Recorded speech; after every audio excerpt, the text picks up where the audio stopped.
aksi demonstrasi rusuh pada Jumat lalu 23 Agustus di depan gedung DPRK Kota Lok Sumawe. Bahkan sempat bentrok antara pihak kepolisian dari Polres Lok Sumawe dengan massa aksi dari mahasiswa Universitas Maliku Saleh.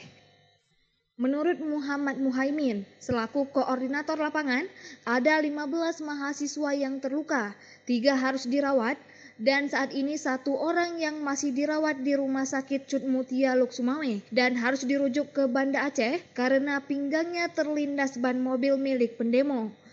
Terlindasnya Rokayata Nuzulul, mahasiswa Fakultas Hukum Universitas Maliku Saleh Lok Sumawe di bagian pinggang, terjadi saat mobil komando disiram air oleh mobil water cannon milik Polres Lok Sumawe dan mundur, sehingga Nuzulul yang berada di belakang mobil pick up terlindas bagian pinggangnya. Hal ini disampaikan saat para mahasiswa menggelar konferensi pers pada Minggu 25 Agustus di salah satu kafe di Lok Sumawe. Kami ada beberapa hal menjadi prioritas kami. Yang pertama itu terkait korban. Ada 15 korban yang terluka pada aksi kemarin. Di antara 15-nya 3 harus dirawat inap.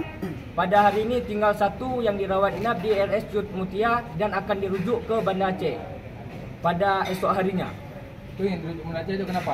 Itu yang dirujuk ke Banda Aceh karena penyiraman water cannon yang pertama membuat mobil komando ini mundur, Pak. Karena kawan kami juga terkena water cannon tersebut, dia terjatuh di bawah mobil sehingga ban mobilnya melindas pinggang dia, Pak. Meskipun belum sempat membaca petisi dan menyerahkan ke DPRK Lok Sumawe, para mahasiswa akan menyerahkan nanti tuntutan mereka antara lain mengawal keputusan Mahkamah Konstitusi, kedua terkait kinerja KIP Lok Sumawe yang harus independen dan kinerja PJ Wali Kota Lok Sumawe serta UUPA.